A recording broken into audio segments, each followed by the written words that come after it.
저는 지난 얘기를 좀 말씀드리고 또 앞으로 우리 교육 전반에 대해서 느낀 바를 좀 말씀드리겠습니다. 새교육 운동에 대해서 기억하신 분이 계실 겁니다. 우리 대한민국 정부가 수립되고 처음 미국에 요청해서 미국에서 교육 전문가, 국민교육 전문가 5분이 우리 부산 피난 시설에 왔습니다. 그리고 우리나라에서는 초등학교 교장 선생님, 또 중고등학교 책임자들 분들이 그 공동 세미나를 닷새 동안 열었는데요. 그때 한 3가지쯤 이제 근본 방향이 설정됐습니다. 첫째는 조선 왕조 때부터 일제시대를 거쳐서 살아왔기 때문에 모든 교육이 자녀들은 부모에게 순종하고 제자들은 스승을 따르는 것이 교육이다. 그 교육이 저 같은 사람은 몸에 뵐 정도로 그렇게 지나왔습니다. 그 방향을 바꾸어서 자녀들을 위한 부모, 제자들을 위한 스승, 이 방향을 완전히 바꾸는 것이 그때 우리 제일 먼저 택한 방향이 됐습니다. 그리고 두 번째는 그때까지 교육은 정부나 관에서 이끌어주고 교육 현장은 따라가는 그 제도, 절차였습니다. 그런데 앞으로는 민주국가가 되기 때문에 행정부나 정부는 교육을 뒷받침해주고 교육의 내용 그리고 교육의 질적 향상은 교육자에게 맡게 한다. 교육 전문가에게 맡게 한다. 두 번째 생각이었습니다. 그리고 세 번째는 교육평가인데 선생님들이 학생들을 평가할 때에 이건 하면 안 된다. 이렇게 하면 별 받는다. 그래서 부정적인 것이 교육이었습니다. 심지어는 성적이 나쁘면 체벌까지 받았으니까 그랬는데 그걸 바꿔서 이제는 학생들에게 이렇게 해라. 또 이렇게 하는 게 좋을 것이다. 더 좋은 것을 내가 찾아 해라. 그래서 교육평가를 다혈성에 두지 말고 학생들에게 주어서 긍정적으로 받아들여라. 책망 대신 칭찬하고 물어볼 때 대답해 주지 이렇게 하지 않으면 안 된다는 교육평가를 하지 말자. 그리고 중요한 것은 인간을 위한 지식이지 지식을 위한 인간이 아니다. 학점이나 성적을 가지고서 학생들을 평가하는 일은 하지 말고 그 지식을 인간 성장에 도움이 되도록 찾아주자. 이 3가지 결론을 얻었습니다. 지금 생각해보면 우리 민주국가가 출발하는 교육의 기반이 생기고 길이 열어준 셈입니다. 그런데 그 과정을 얼마 밟는 동안에 군사정권이 됐습니다. 박정희 대통령은 누구보다도 교육에 열정을 있었던 분인데 당신이 이제 사범학교 출신이고 사관학교를 다녔기 때문에 우리가 생각했던 3가지 방향을 다 역행했습니다. 모든 교육은 교육부가 먼저 하고 너희는 따라오라. 그 방향이 됐습니다. 그리고 심지어는 대학에도 국민윤리 과목을 강요했습니다. 세계 시민을 키워야 할 대학 교육에 국민교육은 그건 어울리지 않습니다.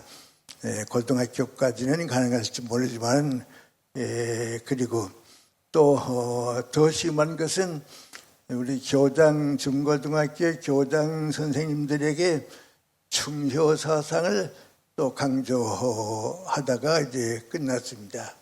그러니까 군사 정권 가지고서는 과거에 우리가 택했던 교육의 길이 더 연장될 수가 없겠다 걱정했는데 전두환 대통령이 들어오면서 이건 제 개인의 생각이 좀 더 많은지 모르겠습니다만 우리 컴퓨터가 개발돼서 그 컴퓨터의 기능을 이용하게 되면 전 고등학교 학생들이 대학에 갈 때에 공통되게 출제할 수 있고 공정하게 채점할 수 있으니까 교육의 기준은 공정성인데 그 공정성을 유지해서는 국가가 대학 입시 제도를 택해야겠다.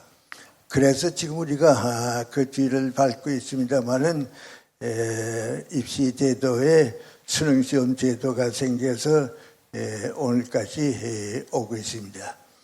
그런데 저보고 평가하라고 그러면 그것은 대한민국이 가야 할 고속도로가 있는데 그냥 두어두면 잘 갈 텐데 그 도로 얼마에 가서 언덕을 하나 만들어 놓고 국가 수능 시험은 국가가 본다 하고서 그건 그 언덕을 막아버린 것 같습니다. 그래서 그 제도 때문에 지금 몇십 년 동안 우리 교육에 상당히 많은 어려움을 겪었고 지금도 고민하고 있습니다. 수십만 명의 학생을 같은 몇 문제를 평가해 가지고 결정하고 그것 따라서 대학이 학생들을 설타조를 받아서 입학 조건에 가능 불가능을 평가하고 그건 민주주의 교육이나 인격 교육에서 제가 보기에는 그 용납돼서는 안 되는 겁니다. 그걸 쭉 밟아왔습니다. 그러다가 이제 김영삼 대통령 때 한 번 더 우리가 교육계가 고민했는데 그것은 학원 폭력 문제 또 청소년들이 학교를 쫓겨나서 이탈해서 사회악을 자꾸 저지르는 문제가 일본도 심했습니다. 우리가 거기에 이제 빠지게 되면서 김영삼 대통령 때에 우리 정치계에서 제2인자라고 하던 김종필 씨가 위원장이 돼가지고 이건 학교 문제가 아니고 사회평가니까 교육을 사회가 이렇게 보고 있다고 하는 입장에서 좀 평가해서 바로잡아야겠다. 그런 이제 운동이 강하게 일어났습니다. 그 해에는 저도 좀 참가를 해봤습니다. 해봐서 두 가지를 제안했는데 그 가운데 하나는 민관이 미국 같은데 선진 국가에 가게 되면 중고등학교 연령대 학생들에게 인간관계를 선하고 참여의식을 많이 줘서 내가 어디에 소속되어 있다 하는 것을 조회하고 그 가운데 제일 좋은 것은 봉사활동, 좀 이렇게 사회 봉사하는 활동이 제일 효과적이라는 것을 저도 느꼈기 때문에 그걸 좀 요청했습니다. 그래서 거의 받아들여져 가지고 봉사학점도 따주고요. 학생들 데리고서 이제 봉사활동을 좀 했는데 우리 사회에서는 그건 좀 불가능했던 것 같아요. 제일 먼저 그 깨뜨리는 사람이 누구 아니 경제적 여유가 있고 교육 수준이 낮은 좀 부유층 어머니들이 애들 데리고 승용차에 태워가지고 데리고 가서 대신 봉사하고서는 학점은 학생이 딴 것 같이 보고하고 그래서 그만 완전히 그것도 실패에 돌아가고 말았습니다. 그리고 요새나마 우리 초등학생들을 위한 인권 문제라고 할까요? 교권 조례 이 문제 가지고 지금 또 우리 사회가 어려움을 겪고 있고 그렇습니다. 그래서 이제 초등학교로부터 시작해서 고등학교가 끝날 때까지가 이제 국민교육인데, 이 국민교육이 전적으로 성공했다고 보기에는 어렵습니다. 지금 우리가 다 그 문제 가지고 고민하는데, 제가 생각하기에는 민관이 나도 초등학교, 중고등학교, 대학을 다 경험해 봤는데, 국민교육, 특별히 초등학교 교육부터는 민관이 사랑이 있는 교육, 사랑이 있는 교실이 사회를 바꾼다. 그거에 제가 얻은 결론 가운데 하나입니다. 사랑이 있으면 되고, 그 눈에 보이지 않지만 사랑이 없는 교육은 어렵다면 의미가 없다. 그겁니다. 그래서 구체적인 말씀을 좀 드려서 좋을지 모르겠습니다. 한 50년 가까이 전입니다. 참 오래, 한 40여 년 됐을까요? 내 손주가 미국서 초등학교에 다니고 있었습니다. 근데 그 애가 그때만 해도 이제 우리 동양 사람이 초등학교 클래스는 별로 없었습니다. 근데 우리 애가 이제 거기에 다녔는데 키도 작고 또 미국 애들이 보게 되면 못생기기도 하고 거기다 뛰어서 공부하느라고 정말 고생을 좀 많이 했습니다.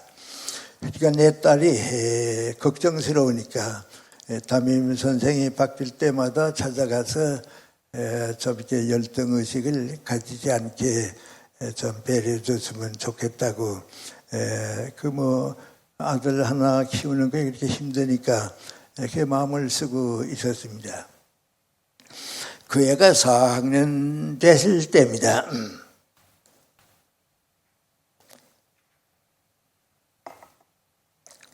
내가 미국에 갈 일이 있어서 이제 비행장에 내리니까 내 딸이 와서 함께 이제 집으로 돌아가는데, 그 손주의 교육 때문에 좀 걱정을 해요. 여러 가지로 너무 어려운, 자기도 모르지만은 열등의식 때문에 고민하고 있다고 말이죠.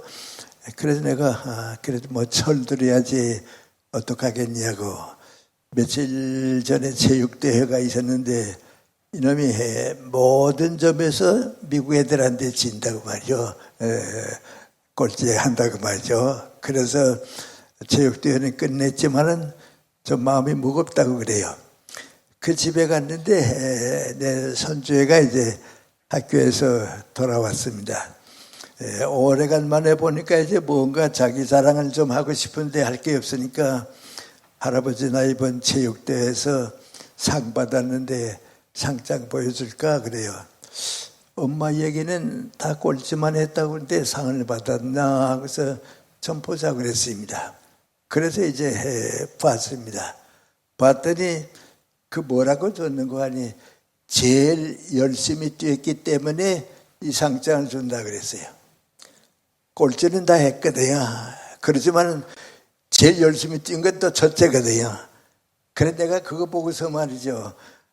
이게 선생님들이 애들을 이렇게 사랑할 수 있고 걔가 그 열등감에서 풀어나기 위해서 다 이렇게 사랑했구나. 그래 그놈이 살아가지고 이제는 미국에 이러면 의과대학의 심장내과 교수가 되고, 그 애들 가운데서는 미안합니다만 내가 그때 물어본 물관이 그 같은 반에서 공부 애들 가운데서는 우리 애가 제일 높이 있습니다. 난 그것이 사랑의 열매라고 봅니다.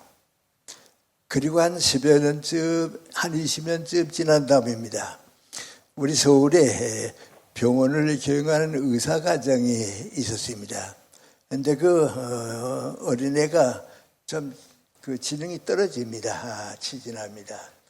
그래서 이제 학교 보내면서 담임 선생한테 다 얘기했습니다.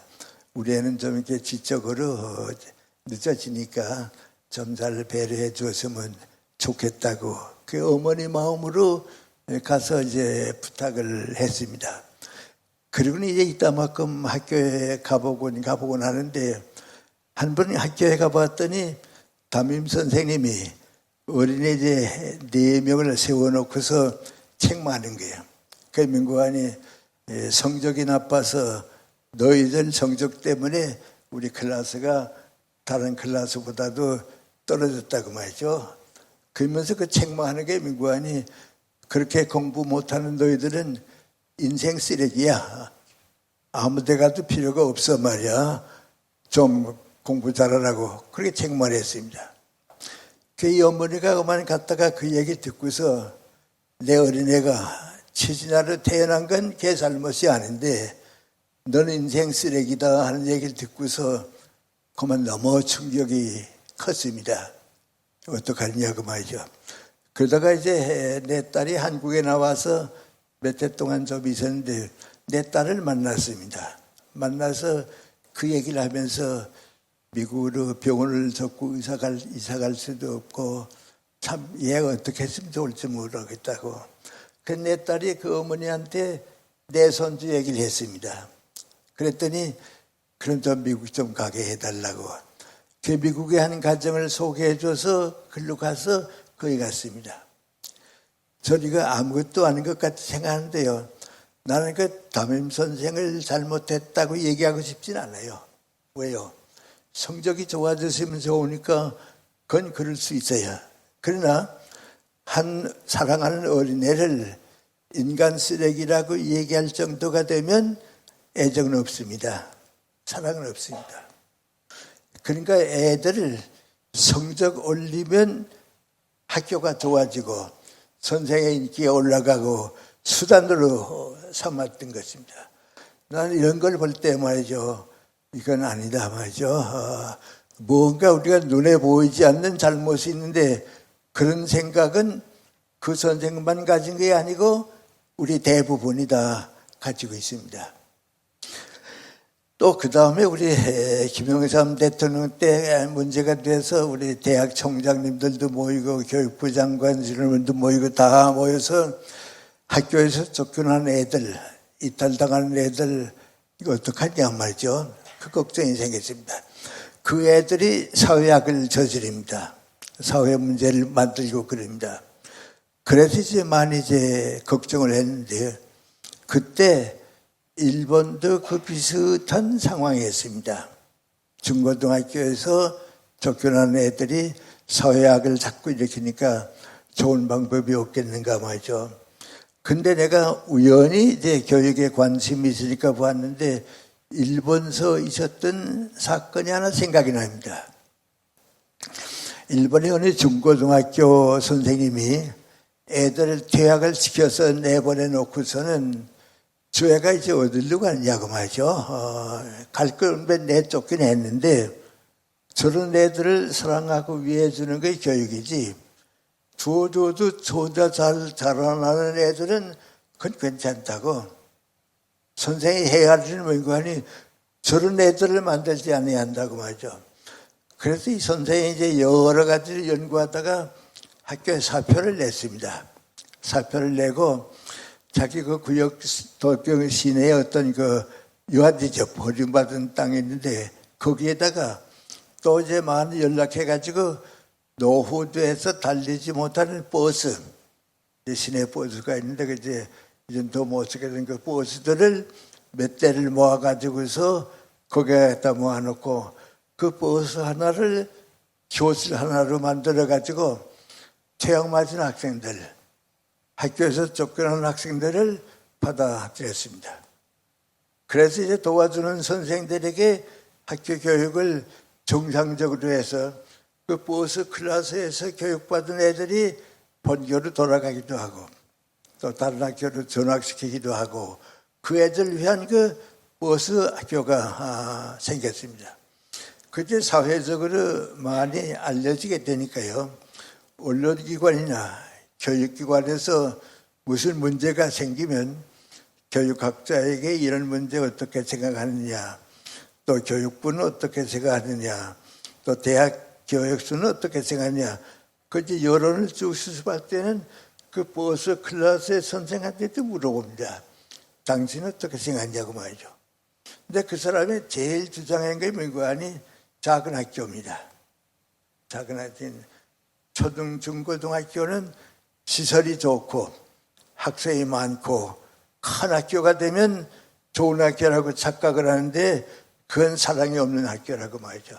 그러니까 시설은 좋고 그래도 클래스가 작더라도 사랑에는 교육을 해야 한다고 말이죠. 나 그때 그걸 보고서요. 그래 교육계의 몇 사람이라도 그 책임은 감당해야겠다 말이죠. 교육은 우리가 좀 도와줄 수 있고 그 애들의 행복과 장래를 위해서 내가 아들, 딸들을 기른다고 하게 되면 잘 사는 아들, 조용하게 뭐 제일 가는 아들은 걱정 안 합니다. 아들 꾸치를 못하는 아들이 있으면 부모는 거기에 관심을 두게 되어 있습니다. 그래서 교육 있는 교육을 해야겠는데 제가 생각하기는 우리 이번에 학생들 인권조례 같은 거 만들었는데 그걸 좋은 점도 있어서 만들었겠죠. 그러나 이제 나보고 물어보라고 하면 사회 구조가 가정이라든지 종교기관이라든지 교육기관은 법으로 다스리는 기관이 아닙니다. 이건 선한 질서가 움직이는 기관이지 법을 갖다 낸다든지 무슨 인권 갖다 낸다든지 그거는 가정에도 없습니다. 그리고 종교계에도 없고 교육계도 없어야 합니다. 그걸 만들어 놓고 거기에 맞춰 가지고서 지금은 학부모와 선생님들 간의 갈등을 만드는데 그 왜 그런 걸 생각했는가? 행정이 교육인 줄 알고 제도가 교육인 줄만 알지 어린 학생들을 위한 교육이라는 생각은 지금 우리가 가지고 있지를 못합니다. 그런데 저같이 이제 중고등학교 교육까지를 오래 하고 나서 지금 늙어서 생각해 보면 그래도 누가 교육에 성공했는가? 제자들에게 사랑을 베푼 교육의 교육입니다. 그게 아무것도 아닌 것 같지만 그게 남습니다. 대단히 미안한 얘기 한 가지 하겠습니다. 내가 중고등학교, 고등학교 담임을 하고 있을 때 한 애가 자살을 하려고 약을 먹었습니다. 근데 일찍 발견이 돼가지고 부모들이 이제 병원에 데려가서 의식을 회복하고 죽지 않게 됐습니다. 그 부모가 안타깝고 그러니까 학교에 나한테 전화를 걸었습니다. 이름을 부르면서 우리 애가 독약을 먹고 지금 병원에 가 있는데 바쁘시지만 잠깐 다녀가시면 좋겠다고 말이죠. 그래서 제가 갔습니다. 갔더니 얘가 이제 의사의 치료를 받아서 의식을 회복이 되고요. 눈이 퉁퉁 붓고요. 제정신이 채 돌아오질 못했어요. 그러니까 내가 옆에 가서 이름을 부르고서 너 나 기억이 나냐? 나 누군지 알겠냐? 그랬더니 자꾸 쳐다봐요. 그러면 인간이 내가 틀림없이 죽었을 텐데 우리 선생님 얼굴이 왜 보일까 말이죠. 안 죽었나? 뭐 잘못됐나? 그런 표정이에요. 내가 하도 답답해서 나 너희 선생님인데 몰라? 누군지 몰라? 그랬더니 그때 하더니 알겠다고. 그래서 내가 책망했습니다. 너 왜 이런 짓 했냐 말이죠. 부모님이 너를 얼마나 사랑하는지 아느냐고. 너희 친구들 얼마나 너를 좋아했는지 아느냐고. 나도 너한테 대해서 얼마나 기대가 컸는지 아느냐고. 그거 다 무시하고 죽으려고 약을 먹어 책망했습니다. 얘가 정신이 돌아오니까 엉엉 울어요. 그래서 내가 잘못했지? 그랬더니 예 그래요. 다시 또 안 그러지? 그랬더니 예 그래요. 그러니까 어머니가 나오더니 뭐라는 거 아니? 선생님은 가셔도 되겠습니다. 나하고 약속한 건 안 지켜도 선생님하고 약속했으니까 이제는 마음이 놓입니다. 그래요. 그 애가 그 다음에 자라서 서울대학 공과대학에 가서 광학을 전공해요. 광산학이라고 그러니까 그걸 전공하고요. 미국에 가서 유타주에서 아주 많이 지금 활동하고 있고 그래요. 근데 그건 내 재량은 아니에요. 어쩌는 아니고요. 지금까지 쭉 살아보니까요. 내가 얼마나 내 제자들을 위해 주었는가, 사랑해 주었는가, 그것밖에는 남는 게 없어요. 저는 그 당시 내 제자들이 다 이제 90이 넘었습니다. 근데 90이 넘은 제자들이 날 기억하는 건 민구안이 사랑이 있었기 때문에 그렇습니다. 그래서 저는 다 중하지만은 고등학교 졸업까지의 국민교육은 제일 중합니다. 이때 우리가 좀 사랑 있는 교육을 베푸는 제도로 바꿨으면 어떨까. 요새 우리 인구가 주니까 클래스가 작아지는데요. 그 작아지는 것은 의미가 있다고 봅니다. 그 문제가 좀 중하다고 생각해서 말씀을 많이 드렸는데요. 전 대학 교육에 대해서 많은 좀 여러 가지 문제가 나와 있으니까 그건 여러분이 다 하실 테니까 저는 다른 말씀은 잘 안 드리겠습니다. 대학이 우리 사회에서 책임 맡은 것이 무엇인가? 가치관을 제공해주고 그 가치관에서 국가와 민족에 희망을 주는 것이 대학이라고 봅니다. 아마 우리하고 제일 가까운 미국 같은 데 쭉 가보면 미국에게 역사적으로 희망을 쭉 줘온 것은 대학이지 정부가 아닙니다.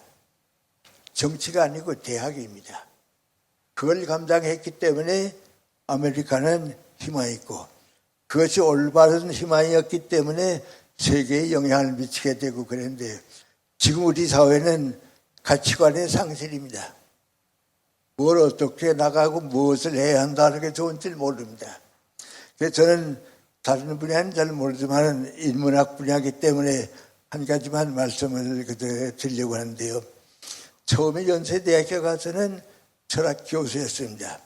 소크라테스도 소개해주고 칸트도 소개해주고 또 내 제자들도 독일이나 영국 가서 학위 따가지고 와서 교수가 됐는데 그것이 우리 사회에 무슨 도움이 되었는가? 교수들을 위한 철학이지 학생을 위한 철학은 아니고요. 한 번 더 나가서 사회를 위한 철학은 아닙니다. 그러니까 철학은 우리 거요.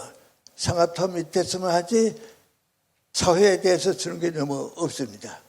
마치 그것은 기관차는 여기 있고 객차나 화물차는 저기 떨어져 있는데 그 객차나 화물차 보고서 오라 말이야. 내가 끌고 갈 테니까 오라. 그건 아닙니다. 기관차가 돌아가서 끌고 와야 합니다. 근데 제가 철학과에 있으면서 무엇을 느꼈는가 하니 그걸 느꼈습니다. 근데 느낄 때 뭐 느꼈는가 하니 철학은 독립되어 있는 학문이 아니고 인문학의 하나다. 역사나 문학이나 인문학의 하나다. 그러니까 인문학의 과제를 받아가지고 다시 철학으로 돌아와야겠다. 그래서 좀 방향을 아마 김태길 교수나 안재혁 교수들이 이제 우리가 걱정해야 게 그겁니다. 사회에 뭔가 주는 철학이 돼야지 철학을 와서 배운다고 해서 사회가 변하는 건 아닙니다. 그때 내가 우리 애손주 하나가 미국에서 그 의사가 되는데요. 심장내과 의사인데 그 애가 무슨 얘기가 다 그래요. 이전 병원도 달라져서 환자가 하나 오게 되면 관련되는 몇 교수가 다 함께 본다고. 다 함께 보고서는 그 맡은 교수가 그분들의 의견을 적용해가지고 치료하기는 자기가 치료한다고.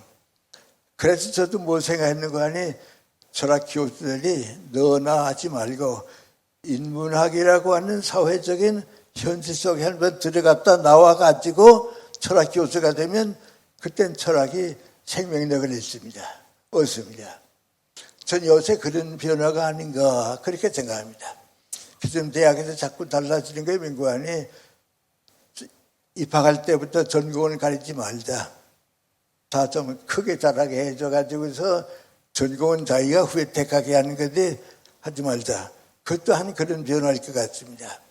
그래서 저는 대학의 제일 중요한 건 첫째는 다 뭐 너보다 우리 더 많은 사람들이 걱정하고 있습니다만 대학은 정부로부터 자율성을 확보해야 합니다. 정부 산하에 들어간 대학은 나라를 위해서 기여를 못합니다. 그냥 정부보다 더 높은 위치에 있고 또 정부가 그 인정해야 합니다. 대학은 한 정권보다도 어떤 때는 무슨 한 정당보다도 사회 희망을 위해서 주는 게 대학이기 때문에 자율성은 절대로 보장돼야 합니다. 그걸 정부에 의지해가지고서 정부가 입학시험 제도 하니까 따라가면 그건 끝까지 안 됩니다. 우리 그 학생들. 그 다음에 둘째 대학은 민관이 다양성입니다. 사회 모든 분야가 다릅니다.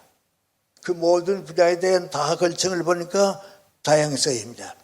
그 다양성이 합해가지고서 어떤 국민으로서의 가치관, 역사적인 가치관, 그걸 만들어줘야 하니까 다양성을 내서 하나의 이념을, 하나의 가치관을 창조서입니다.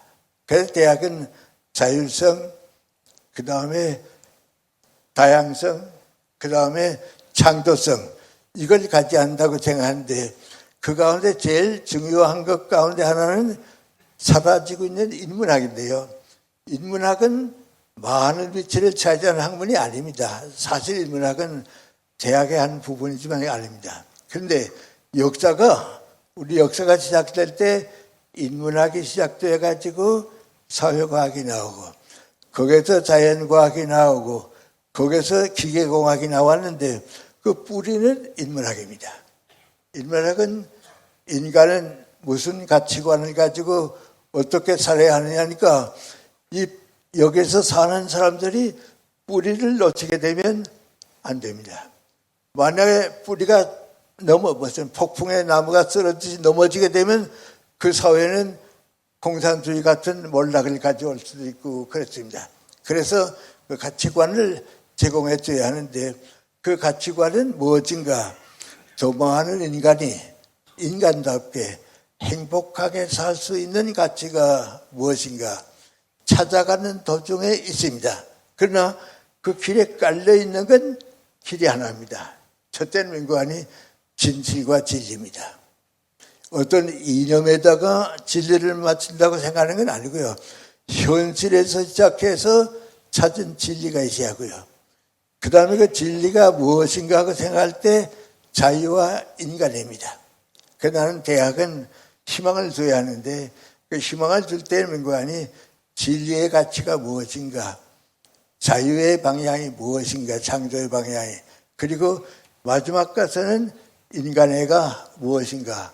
이 가치가 대학은 뿌리가 돼가지고 그 사회를 이끌어가고 희망을 줄 수 있는 것이 대학의 궁극적인 목표고 그런 대학이 역사를 이끌고 민족의 장래를 이끌지 않는가. 그래서 이 가치관의 상실을 다시 찾아주는 그건 공통점을 가지고 사회과학도 있고 자연과학도 있고 기계공학도 있고 AI 시대도 봐도 괜찮습니다. 왜냐하면 윤리가 면도 있으면 되니까 말이죠. 그런 여러 가지 문제가 좀 되지 않나. 그건 우리 다 같이 가지고 있는 문제인데 제가 한번 그렇게 대학 교육에 대한 방향을 정리해 봐서 제가 오늘 주신 말씀인 거니 국민교육엔 사랑이 있어야하고 대학은 민족에게 희망을 줘야 한다 하는 큰 틀은 그래도 우리에게 주어지는 하나의 피할 수 없는 과정이 아니겠는가. 그런 걸 배경으로 해서 또 여러분이 지금 찾으시는 길들을 열어주셨으면 좋지 않을까. 그래서 지난 얘기를 묶어서 미래는 좀 이랬으면 좋겠다 하는 말씀으로 제 얘기를 끝내겠습니다. 고맙습니다.